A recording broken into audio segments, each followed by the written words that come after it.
In another shocking development from this week, apparently Chris can still write to people from jail. However, he's only choosing to write one group of people, and that group of people happens to be the Praetor, the group of people that are selling his artwork that he sends them on Etsy for ridiculous prices such as $375 for this picture you see on screen right now. Are you serious? $375 for this one? Like, get out of here. Stop it. If you want to piss some money away this Christmas and make your family really sad, go ahead and buy this. But there's the date down the bottom, 11/13/2022. Obviously, the last jail letter we had got from Chris before this was from like the end of August, and that was around the same time we had gotten the last art pieces from him. Now, obviously, we've talked about it before. Maybe these people are just writing the dates on there, but I don't know. There's a bunch of different dates on all these different pictures. They look like they're in Chris's handwriting. I'm just going to operate off the idea right now that this shit's real from Chris. I don't see any reason why to believe that's not it. But I'm 99% sure this is actually real Chris art, and it was probably recent, so let's jump right into that.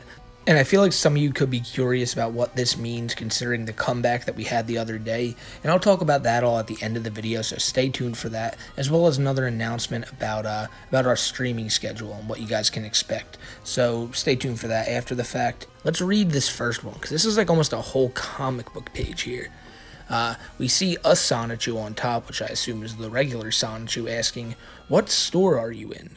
What do you mean you're at Soup? Why are you buying clothes at the Soup store?" And then Rosechu responds, "I'm at Soup. I'm at the Soup store. They have really nice aprons here. Specialty shirts, socks, oven mitts, pot holders, and hats." And then Sonichu says, "Oh, well, I can't argue with that."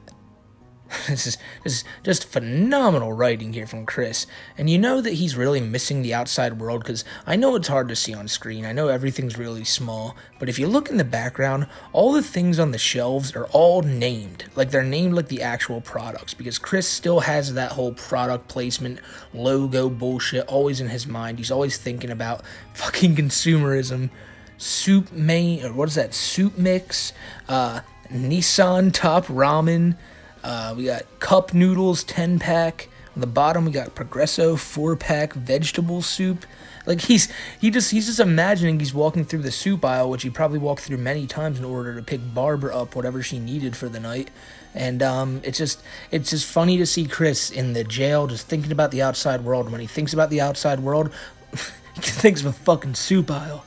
So then in the next panel you can see the radio, and the radio is playing some Christmas tunes. This was drawn back in November 13th, so Chris was already in the holiday spirit all the way back then. You know, I bet you he really misses Christmas. Christmas, getting things from people for free was probably his fucking favorite time of year. But for the merry bells keep ringing, happy holidays to you. You know, he's probably hearing that song on the radio, just snapping his fingers, loving it, thinking he's home, wishing he was back in 2004, giving his dad some Fraggle Rock fodder.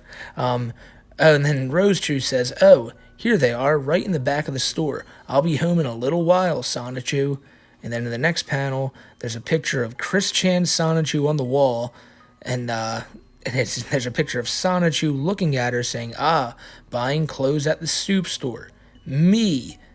And then Chris Chan Sonichu says, "Hey, me too. And I like this meme." This is garbage. This sucks. And yet, those bastards over there at the Praetor are asking a whopping $375 for this. Fuck out of here. Let's go to the next one. The next one is from December, this month, and it shows Chris and the Sonichus at the gravesite of the Kiwi farms. However, wait. I'm noticing the date December 2022, and I take that back, because at the very bottom there, near where Chris's signature is, let me put this on screen real quick, this one was actually written on September 13th, 2022. Now, do I think this is them trying to like write a different date on it? No, I think this is Chris trying to predict the future and saying that in December, this month, Chris and the Sonichus would be standing over the grave of Kiwi Farms. Well, Kiwi Farms is back up and running, and Chris himself is still in jail, so I don't know if this prediction is going to come true, but let's look at what Chris says. He says, "Ah, I've paid my respects to that left-behind cesspool.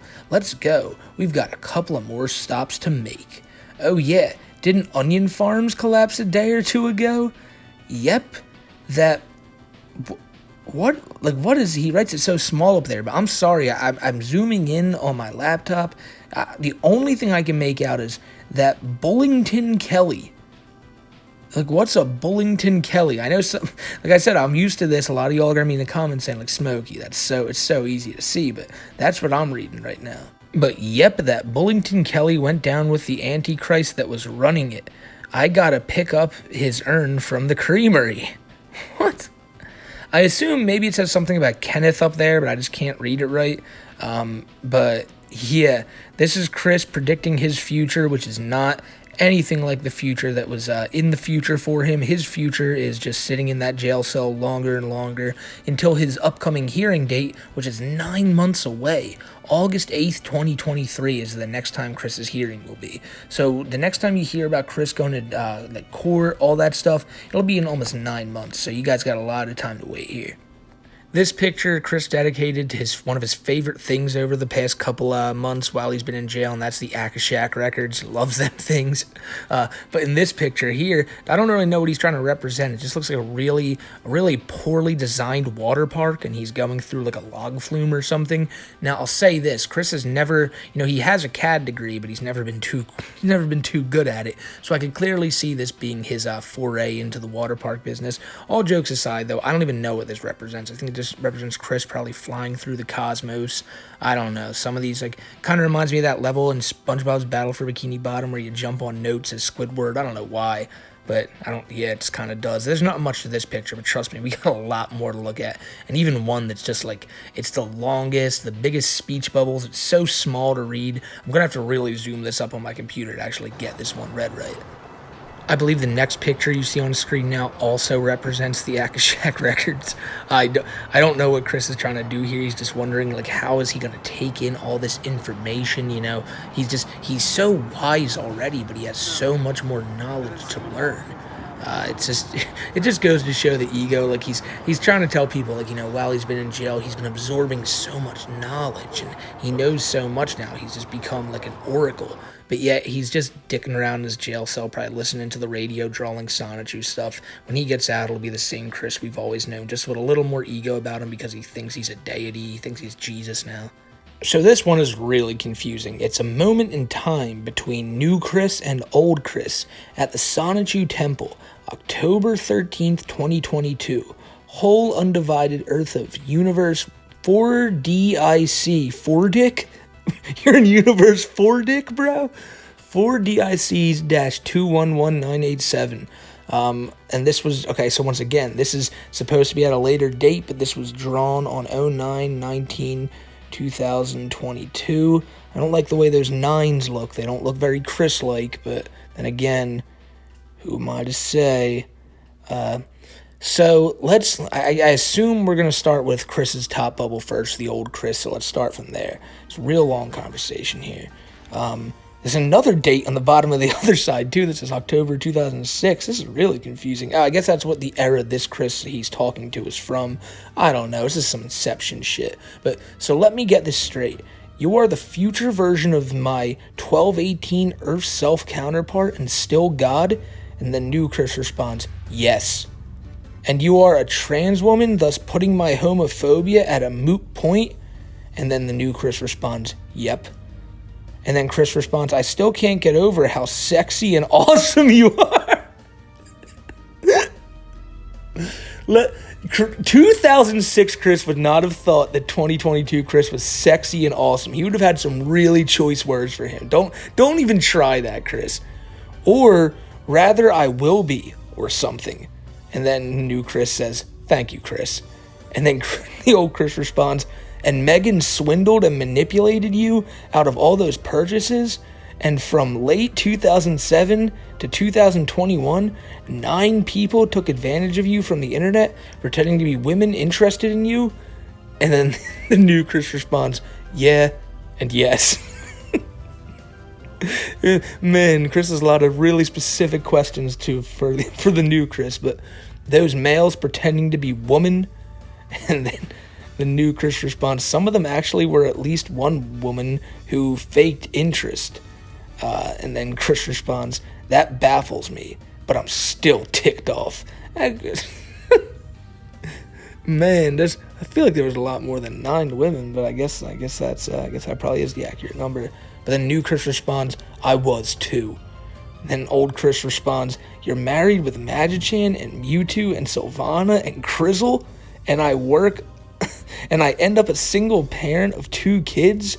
And then new Chris responds, yes, and I'm very glad, and I'll let you figure out for yourself how you become a mother.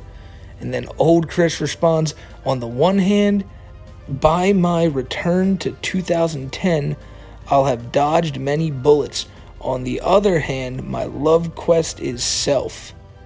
And then the new Chris responds, it is not a bad thing, Chris, and you have everyone on your side and helping you out. Count your blessings. It's not a good way to end it. That sounds like a threat. But yeah, all this page is Chris trying to retcon his past, acting like he would have been much more tolerant to the new Chris when none of that would have been the case. Basically just kissing the new Chris's ass, just stroking his ego like he always does. Chris he really wants to beat it into people's heads that the new Chris is cool, awesome, he's God, he's all that shit. Yeah, this page right here, man, this one got me. This one was pretty goddamn funny. I'm not gonna lie. Let's move on to the next one, though. So this one was drawn on November 5th, 2022, but it takes place on March 30th, 2005 in Quickville, Virginia. So, these are fireproof, huh? Says Chris Chan Sonichu. And then regular Sonichu replies with, oh yes, I ran over the really hot spots on Cinnabar Island, Pennsylvania, and California. What the fuck? Like, he loves just adding those fucking, like, that's just like Cinnabar Island belongs with the other two, I guess. It's about like having a fire shield on your feet. And then Chris Chan Sonichu responds, very cool. I know some hot places. Not from here. I'm gonna dash and test them out. What's the point of this? What's the point of this one? Like the other one was at least to like talk about Chris a little bit. The other one was talking about the downfall of Kiwi farms. This one's just talking about Sonichu, like I guess doing some just protecting the earth a little bit. I guess I don't know. This one doesn't really make much sense, but yeah, this is a conversation the two had over 17 years ago. Looks like out front of Chris's house of all places, which I'm not surprised about that one. But yeah, so that was there's that one. Let's jump to the next one. So this next one takes place June 14th, 2004 at Quickville Shopping Mall. You see Black Sonichu, Blatchu, Blake, whatever you want to call him. Nah, I'm alright. And then the other Sonichu says, ow, oh my gosh, are you okay? Are you hurt? I think I read that in the wrong order. It doesn't really matter. I think Chris is just like putting the Sonichus in his real life, like traumatizing locations. I assume something bad happened to him that day. It's probably the day he got apprehended by the jerk cops. But there's also another bottom panel to this. And so Blake, actually, I take that back. That's not Blake. That's Chris Chan Sonichu. I'm just noticing it in the face. I guess he didn't have any more blue ink left, so he drew himself in a black pen. Kind of like, it's kind of stupid when you do that, Chris, considering you have a character who looks exactly like that. But I mean, doesn't really matter in his world, considering his character looks exactly like Sonic. But so Chris Chan Sonichu says, I need the bead wire and glue for my seashell crafts. And then Chris gasps. The other Sonichu, who could be Rosechu, but I honestly don't know, says, the yearly craft fair is tomorrow, and my shells sold out fast last year.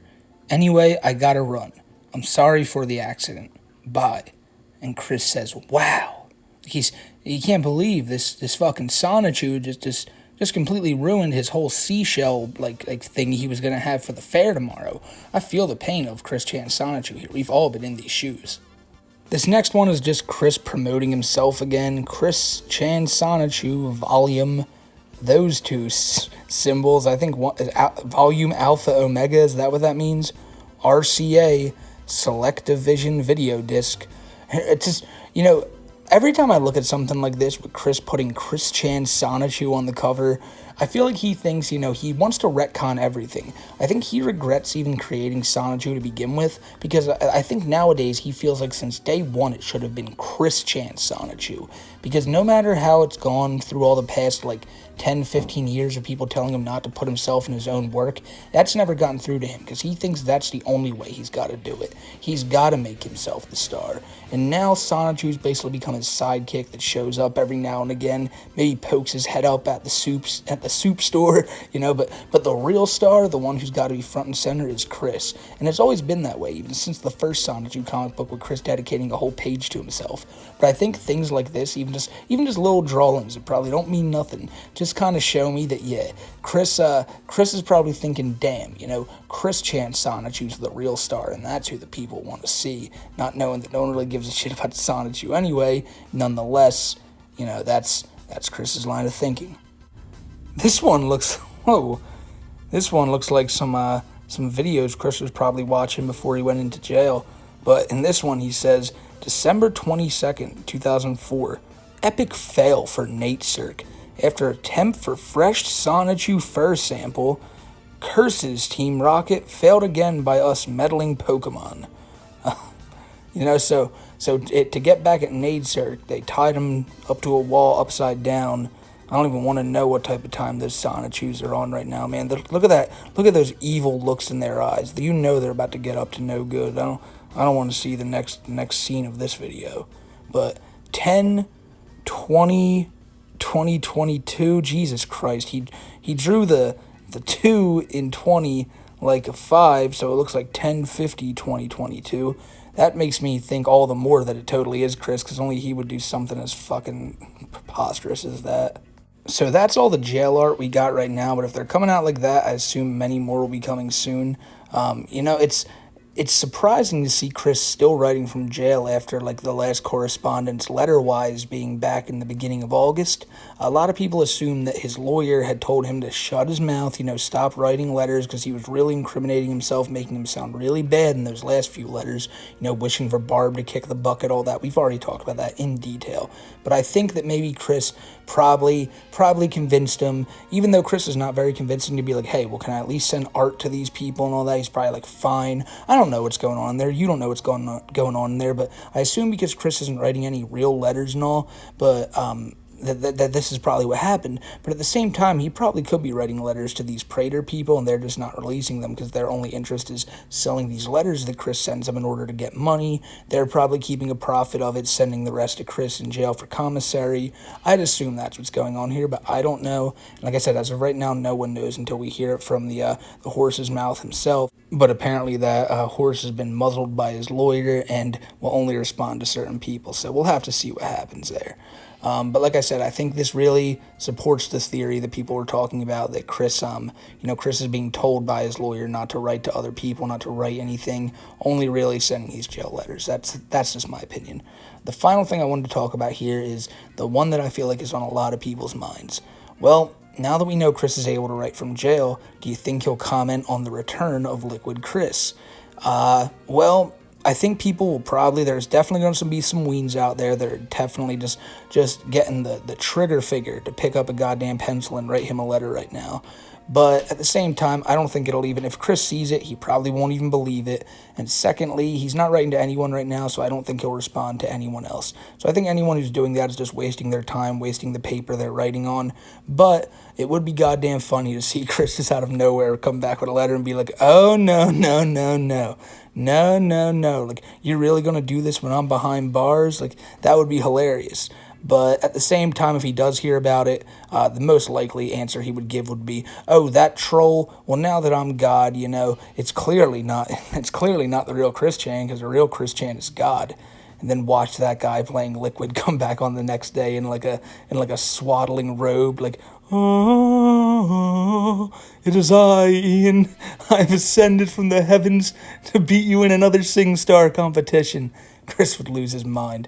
I probably just gave that Liquid guy an idea, but like I said, I'm thinking way too much into this. But no, I don't think Chris is going to comment on this. I don't think it's going to become a whole thing now, a whole four-way trolling escapade between Cyrax, Liquid Chris, Danny Brown, and Chris Chan. But it is pretty interesting that all these new things come out today. I think maybe it's because no one's really thought about Chris in the past couple months, and with Liquid coming back, maybe the Praetors thought, hey, now it's a good time to drop some Chris art because there's a little bit more eyes on him than there has been the past few months. Like I said, all assumptions here at the end of the video, but it's things that I thought maybe people would be wondering, so I just wanted to throw it in here. But yeah, that's all we got to talk about today. I did want to end by saying I'm going to go live tonight sometime late. I said this yesterday and ended up falling asleep, so I went early. I went live earlier today, but I'm not gonna miss tonight again. Thing is, though, my streams when I go on there, I only stream on my PlayStation 5. It'll be like gaming gameplay. We'll be talking about everything going on, but I understand if that's not everyone's cup of tea. But if you do want to stop by later, definitely stop by. I'd love to see you guys there. It's gonna be a fun time. We'll talk about more of the shit we talked about in this video. So yeah. And as I always do, until next time, I want to give shouts out to Vanessa, and I can't thank Vanessa enough because she's been the longest tenured member here, 9 months now. That's amazing. I thank you so much, Vanessa. But Vanessa, Cody Hale, Scaly Schisms, Echo Spectre, Feelin's Party Place, Churlish, Pythia, your mom, Krabby, Mick Surly, Adrian Lara, Sky Fitzpatrick, Alright Stingy, Isaiah, Blake Austin, G-Man, Gypsy Pauls, Trademark, Cyrax's Stylist, Commander Louie, Justin S., the Ghostbusters fan, Steve from Machete Squad, Chef Meme Maker, Vaga, Italian Boy Advance, East, Chris Chan's Fanta Bottle, Pebra, SK Rux, Bullet BP, Kaitan, Synthesis, Music Biz Marty's Bong, Oinker, Fat Potato, Dan Noodles, Dr. Miasma Morbius, Emery King, Try Give Black Tiger, ATK Cast, Jason Breen, Philly B, Based Trucker, and Robot Gorilla Man. You guys are goats. And all y'all who made it to the end of this video today, y'all are goats as well. We've been having a lot of content popping out on this channel recently, and I don't expect it to slow down anytime soon. But, you know, I've had videos planned in the works now for a while. And those videos are the Blind Billy retrospective, why people think Cyrax is the next Chris Chan, Meet the Lolcows Drakenlord, and then finally something that I've really been wanting to work on. I've been saving clips for it for a while. A video on old JJ from the RVs, because I think he's one of the more interesting guys we can do a video on. And with all that being said, though, guys, I hope you guys have a great rest of your week, great rest of your life. You know all the good stuff I usually say. It's Wednesday. The week's going to be coming to an end pretty soon. The weekend's going to be here before you know it. And I want you guys to have a chill time, just be able to relax. You know, I want you guys to have no stress in your life. Remember, if you're ever going through anything bad, if you're sitting there right now and you're panicking, you got anxiety, if you're worried about shit, you know, I want to tell you that I promise you, come back to this video, jot it down in your notes or something, 1 month from today. What's today? 12/14/2022. Come back here on January 14th. And then, I promise you, my friends, by that time, everything's going to be blown over, and you're going to be sitting there with the biggest sigh of relief in the world, thanking your stars you're out of it. And that's just the way life is, my friends. So, until next time, like I said, I'll see you then. I'll see you tonight. And yeah, hope to see you there. Hope you guys have a great rest of your day. Take care.